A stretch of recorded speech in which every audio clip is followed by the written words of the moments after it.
अनंत कोटि श्री साईनाथ महाराज की जय हो।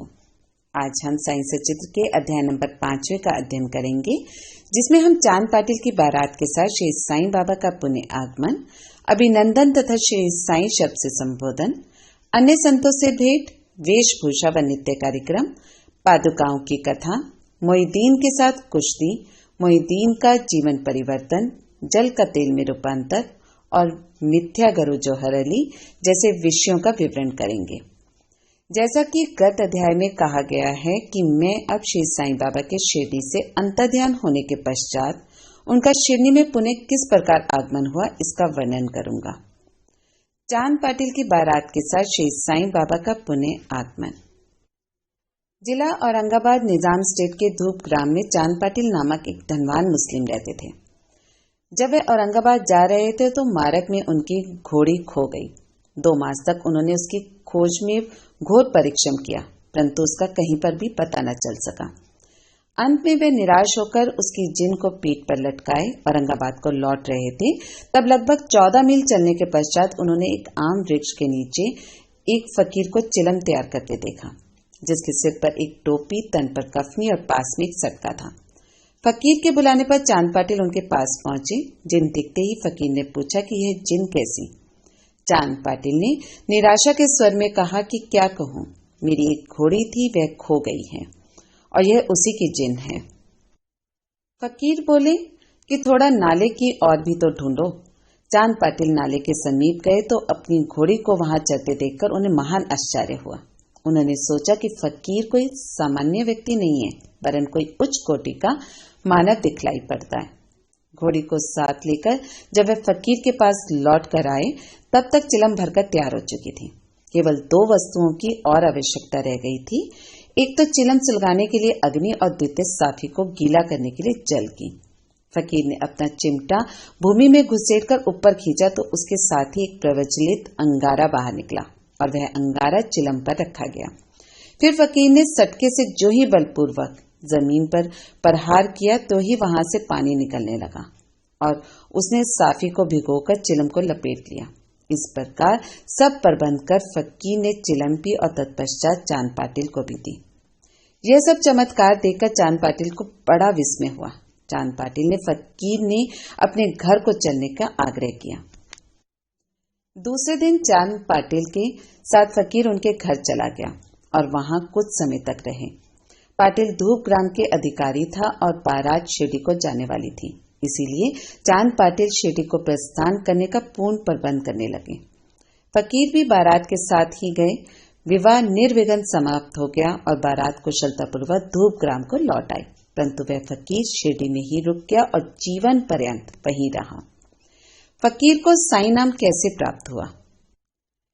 जब बारात शिरडी में पहुंचे तो खंडोबा के मंदिर के समीप महालसापति के खेत में एक वृक्ष के नीचे ठहराई गई। खंडोबा के मंदिर के सामने सब बैलगाड़ियां खोल दी गई और बारात के सब लोग एक एक करके नीचे उतरने लगे। तरुण फकीर को उतरते देख महालसापति ने आओ साईं कहकर उनका अभिनंदन किया तथा अन्य उपस्थित लोगों ने भी साईं शब्द से ही संबोधन कर उनका आदर किया। इसके पश्चात वे साईं नाम से ही प्रसिद्ध हो गए। अन्य संतों से संपर्क। शिरडी आने पर श्री साईं बाबा मस्जिद में निवास करने लगे। बाबा के शिरडी में आने के पूर्व देवीदास नाम के एक संत अनेक वर्षों से वहां रहते थे। बाबा को वे बहुत प्रिय थे। वे उनके साथ कभी हनुमान मंदिर में तो कभी चावड़ी में रहते थे। कुछ समय के पश्चात जानकीदास नाम के एक संत का भी शिरडी में आगमन हुआ। अब बाबा जानकीदास से वार्तालाप करने में अपना बहुत सा समय व्यतीत करने लगे। जानकीदास भी कभी कभी बाबा के स्थान पर चले आया करते थे और पूर्ण तांबे के श्री गंगागिर नामक एक पारिवारिक वैश्य संत भी बहुधा बाबा के पास आए जाया करते थे। जब प्रथम बार उन्होंने श्री साईं बाबा को बगीचा सिंचन के लिए पानी ढोते देखा तो उन्हें बड़ा अचंभा हुआ। वे स्पष्ट शब्दों में कहने लगे कि शिरडी परम भाग्यशाली है, जहाँ एक अमूल्य हीरा है। जिन्हें तुम इस प्रकार परिश्रम करते हुए देख रहे हो, वह कोई सामान्य पुरुष नहीं है, अपितु यह भूमि बहुत भाग्यशालिनी तथा महान पुण्य भूमि है। इसी कारण इसे यह रत्न प्राप्त हुआ है। इसी प्रकार श्री अक्कल कोटकर जी महाराज के एक प्रसिद्ध शिष्य पधारे। उन्होंने भी स्पष्ट कहा कि यद्यपि भ्रम दृष्टि से ये साधारण व्यक्ति जैसे प्रतीत होते हैं, परंतु ये सचमुच असाधारण व्यक्ति हैं। इसका तुम लोगों को भविष्य में अनुभव होगा। ऐसा कहकर वो वहां से लौट गए। यह उस समय की बात है जब शिरडी बहुत ही साधारण सा गांव था और साईं बाबा बहुत छोटी उम्र के थे। बाबा का रहन-सहन व नित्य कार्यक्रम। तरुण अवस्था में श्री साईं बाबा ने अपने केश कभी भी नहीं कटाए और वे सदा एक पहलवान की तरह रहते थे। जब वे राहता जाते, जो कि शिरडी से 3 मील दूर है, तो वहां से वे गेंदा, जाई और जूही के पौधे मोल ले आया करते थे। वे उन्हें स्वच्छ करके उत्तम भूमि देखकर लगा देते और स्वयं सींचते थे। वहां तात्या नाम के एक भक्त उन्हें नित्य प्रति 2 मिट्टी के घड़े दिया करते थे। इन घड़ों द्वारा बाबा स्वयं ही पौधों में पानी डाला करते थे। वे स्वयं कुएं से पानी खींचते और संध्या समय घड़ों को नीम वृक्ष के नीचे रख देते थे। जैसे ही घड़े वहां रखते, वैसे ही वे टूट जाया करते थे, क्योंकि वे बिना तपाए और कच्ची मिट्टी के बने थे। दूसरे दिन तात्या उन्हें फिर 2 घड़े दे दिया करते थे। यह क्रम 3 वर्षों तक चला और श्री साईं बाबा इसी स्थान पर बाबा के समाधि मंदिर की भव्य इमारत शोभामायन है, जहां सहस्त्रों भक्त आते जाते हैं। नीम वृक्ष के नीचे पादुकाओं की कथा। श्री अक्कलकोटकर महाराज के एक भक्त, जिनका नाम भाई कृष्ण जी अलीबागकर था, उनके चित्र का नित्य प्रति पूजन किया करते थे। एक समय उन्होंने अक्कलकोटकर शोलापुर जिला जाकर महाराज की पादुकाओं का दर्शन एवं पूजन करने का निश्चय किया, परंतु प्रस्थान करने के पूर्व अक्कलकोटकर महाराज ने सपन में दर्शन देकर उनसे कहा कि आजकल मैं शिरडी में ही मेरा विश्राम स्थल है और तुम वहीं जाकर मेरा पूजन करो। इसलिए भाई ने अपना कार्यक्रम में परिवर्तन कर शिरडी आकर श्री साईं बाबा की पूजा की। वे आनंद पूर्वक शिरडी में 6 मास रहे और इस सपन की स्मृति स्वरूप उन्होंने पादुकाएं बनवाई। सन 1834 में श्रावण में शुभ दिन देखकर नीम वृक्ष के नीचे वे पादुकाएं स्थापित कर दी गईं। दादा केलकर तथा उपासनी महाराज ने उनका यथाविधि स्थापना उत्सव संपन्न किया। एक दीक्षित ब्राह्मण पूजन के लिए नियुक्त कर दिया गया और प्रबंध का कार्यक्रम एक भक्त सगुण मेरू नायक को सौंप दिया गया। कथा का पूर्ण विवरण। ठाणे के सेवा निवृत्त मामलदार श्री बी.वी. देव, जो श्री साईं बाबा के एक परम भक्त थे, उन्होंने सगुण मेरू नायक और गोविंद कमलाकर दीक्षित से इस विषय में पूछताछ की। पादुकाओं का पूर्ण विवरण श्री साईं लीला भाग 11 संख्या 1 पृष्ठ 25 में प्रकाशित हुआ है, जो निम्नलिखित है। सन 1834 सन 1912 में बंबई के एक भक्त डॉक्टर रामराव कोठारे बाबा के दर्शनार्थ शिरडी आए। उनका कंपाउंडर और उनके एक मित्र भाई कृष्ण जी अलीबागकर भी उनके साथ में थे। कंपाउंडर और भाई के सगुण मेरू नायक तथा जी के दीक्षित से घनिष्ठ दोस्ती हो गई। अन्य विषयों पर विवाद करते समय इन लोगों को विचार आया कि श्री साईं बाबा के शिरडी में प्रथम आगमन तथा पवित्र नीम वृक्ष के नीचे निवास करने की ऐतिहासिक स्मृति के उपलब्ध में क्यों न पादुकाएं स्थापित की जाएं। जब पादुकाओं के निर्माण पर विचार विमर्श होने लगा, तब भाई के मित्र कंपाउंडर ने कहा कि यदि यह बात मेरे स्वामी कोठारी को विदित हो जाए तो वे इस कार्य के निमित्त अति सुंदर पादुकाएं बनवा देंगे। यह प्रस्ताव सबको मान्य हुआ और डॉक्टर कोठारे को इसकी सूचना दी गई। उन्होंने शिरडी आकर पादुकाओं की रूपरेखा बनवाई और इस विषय में उपासनी महाराज से भी खंडोबा के मंदिर में भेंट की। उपासनी महाराज ने उसमें बहुत से सुधार किए और कमल फूलादि खींच दिए तथा नीचे लिखा श्लोक भी रचा, जो नीम वृक्ष के महात्म्य व बाबा की योग शक्ति का द्योतक था, जो इस प्रकार है। मैं भगवान साईनाथ को नमन करता हूँ, जिनका सानिध्य पाकर नीम वृक्ष कटु तथा अप्रिय होते हुए भी अमृत वर्षा करता था। इस वृक्ष का रस अमृत कहलाता है। इसमें अनेक व्याधियों से मुक्ति देने के गुण होने के कारण इसे कल्प वृक्ष से भी श्रेष्ठ कहा गया है। उपासनी महाराज का विचार सर्वमान्य हुआ और कार्य रूप में भी परिणत हो। पादुकाएं बंबई में तैयार कराई गई और कंपाउंडर के हाथ शिरडी भेज दी गई। बाबा की आज्ञा अनुसार इनकी स्थापना श्रावण की पूर्णिमा के दिन की गई। इस दिन प्रातःकाल 11 बजे जी के दीक्षित उन्हें अपने मस्तक पर धारण कर खंडोबा के मंदिर से बड़े समारोह और धूमधाम के साथ द्वारका माई में लाए। बाबा ने पादुकाएं स्पर्श कर कहा कि ये भगवान के श्री चरण हैं, इनकी नीम वृक्ष के नीचे स्थापना कर दो। इसके एक दिन पूर्व ही बंबई के एक पारसी भक्त पास्ता शेठ ने 25 रुपयों का मनी ऑर्डर भेजा। बाबा ने ये रुपए पादुकाओं की स्थापना के निमित्त कर दिए। स्थापना में कुल 100 रुपए हुए, जिनमें 75 रुपए चंदे द्वारा एकत्रित हुए। प्रथम 5 वर्षों तक डॉक्टर कोठारे दीपक के निमित्त 2 रुपए मासिक भेजते रहे। उन्होंने पादुकाओं के चारों ओर लगाने के लिए लोहे की छड़ें भी भेजी। स्टेशन से छड़ें ढोने और छप्पर बनाने का खर्च लगभग 7 से 8 आने सगुन मीरू नायक ने दिए। आजकल जटबाड़ी नाना पुजारी पूजन करते हैं और सद्गुण मीरू नायक नैवेद्य अर्पण करते तथा संध्या को दीपक जलाते हैं। भाई कृष्ण जी पहले अक्कलकोटकर महाराज के शिष्य थे। अक्कलकोटकर जाते हुए वे सन 1834 में पादुकाओं स्थापन के शुभ अवसर पर शिरडी आए और दर्शन करने के पश्चात जब उन्होंने बाबा से अक्कलकोटकर प्रस्थान करने की आज्ञा मांगी, तब बाबा कहने लगे, अरे अक्कलकोटकर में क्या है, तुम वहां व्यर्थ क्यों जाते हो? वहां के महाराज तो यही मैं स्वयं हूँ। यह सुनकर भाई ने अक्कलकोटकर जाने का विचार त्याग दिया। पादुकाएं स्थापित होने के पश्चात वे बहुधा शिरडी आया करते थे। श्री बीवी देव ने अंत में ऐसा लिखा है कि इन सब बातों का विवरण हेमान पंत को विदित नहीं था, अन्यथा वे श्री साईं सचित्र में लिखना कभी नहीं भूलते। मोहिउद्दीन तंबोली के साथ कुश्ती और जीवन परिवर्तन। शिरडी में एक पहलवान था जिसका नाम मोहिउद्दीन तंबोली था। बाबा का उससे किसी विषय पर मतभेद हो गया। फलस्वरूप दोनों में कुश्ती हुई और बाबा हार गए। इसके पश्चात बाबा ने अपनी पोशाक और रहन सहन में परिवर्तन कर दिया। वे कफनी पहनते, लंगोट बांधते और एक कपड़े के टुकड़े से सिर ढकते थे। वे आसन तथा शयन के लिए एक टाट का टुकड़ा काम में लाते थे। इस प्रकार फटे पुराने चिथड़े पहनकर वे बहुत संतुष्ट प्रतीत होते थे। वे सदैव यही कहा करते थे कि गरीबी अव्वल बादशाही, अमीरी से लाख सवाई, गरीबों का अल्लाह भाई। गंगागीर को भी कुश्ती से बड़ा अनुराग था। एक समय जब वह कुश्ती लड़ रहा था, तब इसी प्रकार उसको भी त्याग की भावना जागृत हो गई।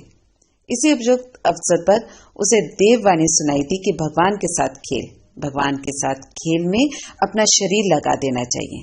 इस कारण वह संसार छोड़ आत्म अनुभूति की ओर झुक गया। पुरतांबे के समीप एक मठ स्थापित कर वह अपने शिष्यों सहित वहीं रहने लगा। श्री साईं बाबा लोगों से ना मिलते और ना ही वार्तालाप ही किया करते थे। जब कोई उनसे कुछ प्रश्न करता तो वे केवल उतना ही उत्तर देते थे। दिन के समय वे नीम वृक्ष के नीचे विराजमान रहते थे। कभी कभी वे गांव की मेड़ पर नाले के किनारे एक बबूल वृक्ष की छाया में भी बैठे रहते थे और संध्या को अपनी इच्छानुसार कहीं भी वायु सेवन को निकल जाया करते थे। नीम गांव में वे बहुधा बाला साहेब टेगले के गृह पर जाया करते थे। बाबा श्री बाला साहेब को बहुत प्यार करते थे। उनके छोटे भाई, जिसका नाम नाना साहब था, कि द्वितीय विवाह करने का पर भी उनको कोई संतान न थी। बाला साहब ने नाना साहब को श्री साईं बाबा के दर्शनार्थ शिरडी भेजा। कुछ समय पश्चात उनकी श्री कृपा से नाना साहब के यहाँ एक पुत्र रतन हुआ। इसी समय से बाबा के दर्शनार्थ लोगों को अधिक संख्या में आना प्रारंभ हो गया तथा उनकी कीर्ति भी दूर दूर तक फैलने लगी। अहमदनगर में भी उनकी अधिक प्रसिद्धि हो गई। तभी से नाना साहब चंदोरकर, केशव चिदंबर तथा अन्य कई भक्तों की शिरडी में आगमन होने लगा। बाबा दिन भर अपने भक्तों से घिरे रहते और रात्रि में जीन शीन मस्जिद में शयन करते थे। इस समय बाबा के पास कुल सामग्री चिलम, तंबाकू, एक टमरेल, एक लंबी कफनी, सिर के चारों ओर लपेटने का कपड़ा और एक सटका था, जिसे वे सदा अपने पास रखते थे। सिर पर सफेद कपड़े का एक टुकड़ा वे सदा इस प्रकार बांधते थे कि उसका एक छोर बाएं कान पर से पीठ पर गिरता हुआ ऐसा प्रतीत होता था कि मानो बालों का जुड़ा हो। हफ्तों तक वे इन्हें स्वच्छ नहीं करते थे। पैर में कोई जूता या चप्पल भी नहीं पहनते थे। केवल एक टाट का टुकड़ा ही अधिकांश दिन में उनके आसन का काम देता था। वे कोपीन धारण करते और सर्दी से बचने के लिए दक्षिण मुख को हो धुनी से तपते थे। वे धुनी में लकड़ी के टुकड़े डाला करते थे तथा अपने अहंकार, समस्त इच्छाएं और समस्त कुविचारों की उसमें आहुति दिया करते थे। वे अल्लाह मालिक का सदा जीवन से उच्चारण किया करते थे। जिस मस्जिद में वे पधारे थे उसमें केवल 2 कमरों के बराबर लंबी जगह थी और यही सब भक्त उनके दर्शन करते थे। सन 1912 के पश्चात कुछ परिवर्तन हुआ। पुरानी मस्जिद का जीर्णोद्धार हो गया और उसमें एक फर्श भी बनाया गया। मस्जिद में निवास करने के पूर्व बाबा दीर्घकाल तक तकिया में रहे। वे पैरों में घुंघरू बांधकर प्रेम विहल होकर सुंदर नृत्य व गायन भी करते थे। जल का तेल में परिवर्तन। बाबा को प्रकाश से बड़ा अनुराग था। वे संध्या समय दुकानदारों से भिक्षा में तेल मांग लेते थे तथा दीप मालाओं से मस्जिद को सजाकर रात्रि भर दीपक जलाया करते थे। यह क्रम कुछ दिनों तक ठीक इसी प्रकार चलता रहा। अब बनिए तंग आ गए और उन्होंने संगठित होकर निश्चय किया कि आज कोई भी तेल की भिक्षा ना दे। नित्य नियमानुसार जब बाबा तेल मांगने पहुंचे तो प्रत्येक स्थान पर उनका नकारात्मक उत्तर से स्वागत हुआ। किसी से कुछ कहे बिना बाबा मस्जिद को लौट आए और सूखी बत्तियों दियों में डाल दी। बनिए तो बड़े उत्सुक होकर उन पर दृष्टि जमाए हुए थे। बाबा ने टमरेल उठाया जिसमें बिल्कुल थोड़ा सा तेल था। उन्होंने उसमें पानी मिलाया और वह तेल मिश्रित जल वे पी गए। उन्होंने उसे पुनः टीन पाट में उगल दिया और वही तेल या पानी दियों में डालकर उन्हें जला दिया। उत्सुक बनियों ने जब दीपकों को पूर्वतः रात्रि भर जलते देखा तब उन्हें अपने कर्तव्य पर बड़ा दुख हुआ और उन्होंने बाबा से क्षमा याचना की। बाबा ने उन्हें क्षमा कर भविष्य में सत्य व्यवहार रखने के लिए सावधान किया। मिथ्या गुरु जौहर अली। उपयुक्त वर्णित कुश्ती के 5 वर्ष पश्चात जौहर अली नाम के एक फकीर अपने शिष्यों के साथ रात आए। वे वीरभद्र मंदिर के समीप एक मकान में रहने लगे। फकीर विद्वान था। कुरान की आयतें उसे कंठस्थ थी। उसका कंठ मधुर था। गांव के बहुत से धार्मिक और श्रद्धालु जन उसे पास आने लगे और उसका यथा योग्य आदर होने लगा। लोगों से आर्थिक सहायता प्राप्त कर उसने वीरभद्र मंदिर के पास एक ईदगाह बनाने का निश्चय किया। इस विषय को लेकर कुछ झगड़ा हो गया, जिसके फलस्वरूप जौहर अली राहता छोड़ शिरडी आया और बाबा के साथ मस्जिद में निवास करने लगा। उसने अपनी मधुर वाणी से लोगों के मन को हर लिया। वे बाबा को भी अपना एक शिष्य बताने लगे। बाबा ने कोई आपत्ति नहीं की और उसका शिष्य होना स्वीकार कर लिया। तब गुरु और शिष्य दोनों पुनः राहता में आकर रहने लगे। गुरु शिष्य की योग्यता से अनभिज्ञ था, परंतु शिष्य गुरु के दोषों से पूर्ण से परिचित था। इतने पर भी बाबा ने कभी उसका अनादर नहीं किया और पूर्ण लगन से अपना कर्तव्य निभाते रहे और उसकी अनेक प्रकार से सेवा की। वे दोनों कभी कभी शिरडी भी आया करते थे, परंतु मुख्य निवास राहता में ही था। शिरडी बाबा के प्रेमी भक्तों को उनका दूर राहता में रहना अच्छा नहीं लगता था, इसलिए वे सब मिलकर बाबा को शिरडी वापस लाने के लिए गए। इन लोगों की ईदगाह के समीप बाबा से भेंट हुई और उन्हें अपने आगमन का हेतु बतलाया। बाबा ने उन लोगों को समझाया कि फकीर बड़े क्रोधी और दुष्ट स्वभाव के व्यक्ति हैं, वे मुझे नहीं छोड़ेंगे। अच्छा हो कि फकीर के आने के पूर्व ही आप लोग लौट जाएं। इस प्रकार वार्तालाप हो ही रही थी कि इतने में फकीर आ पहुंचे। इस प्रकार अपने शिष्य को वहां से ले जाने के कुप्रयत्न करते देखकर वे बहुत ही क्रुद्ध हुए। कुछ वाद विवाद के पश्चात स्थिति में परिवर्तन हो गया और अंत में यह निर्णय हुआ कि फकीर व शिष्य दोनों ही शिरडी में निवास करें और इसीलिए वे शिरडी में आकर रहने लगे। कुछ दिनों के बाद देवीदास ने गुरु की परीक्षा की और उसमें कुछ कमी पाई। चांद पाटिल की बारात के साथ जब बाबा शिरडी आए तो उससे 12 वर्ष पूर्व देवीदास लगभग 10 या 11 वर्ष की अवस्था में शिरडी आए और हनुमान मंदिर में रहते थे। देवीदास सुडौल सुनादर आकृति तथा तीक्ष्ण बुद्धि के थे। वे त्याग की साक्षात मूर्ति तथा अगाध ज्ञानी थे। बहुत से सज्जन जैसे तात्या कोते, काशीनाथ व अन्य लोग उन्हें अपने गुरु सम्मान मानते थे। लोग जौहर अली को उनके सम्मुख लाए। विवाह में जौहर अली बुरी तरह पराजित हुआ और शिरडी छोड़ वैजापुर को भाग गया। वह अनेक वर्षों के पश्चात शिरडी आया और श्री साईं बाबा की चरण वंदना की। उसका ये भ्रम कि वह स्वयं गुरु था और श्री साईं बाबा उसके शिष्य अब दूर हो चुका था। श्री साईं बाबा उसे गुरु समान ही आदर करते थे। उसका स्मरण कर उसे बहुत पश्चाताप हुआ। इस प्रकार श्री साईं बाबा ने अपने प्रत्यक्ष आचरण से आदर्श उपस्थित किया कि अहंकार से किस प्रकार छुटकारा पाकर शिष्य के कर्तव्यों का पालन कर किस तरह आत्मानुभव की ओर अग्रसर होना चाहिए। ऊपर वर्णित कथा महालसापति के कथानुसार है। अगले अध्याय में रामनवमी का त्योहार, मस्जिद की पहली हालत एवं पश्चात उसके जीर्णोद्धार इत्यादि का वर्णन होगा। श्री सद्गुरु साईनाथ अर्पणमस्तु। शुभम भवतु।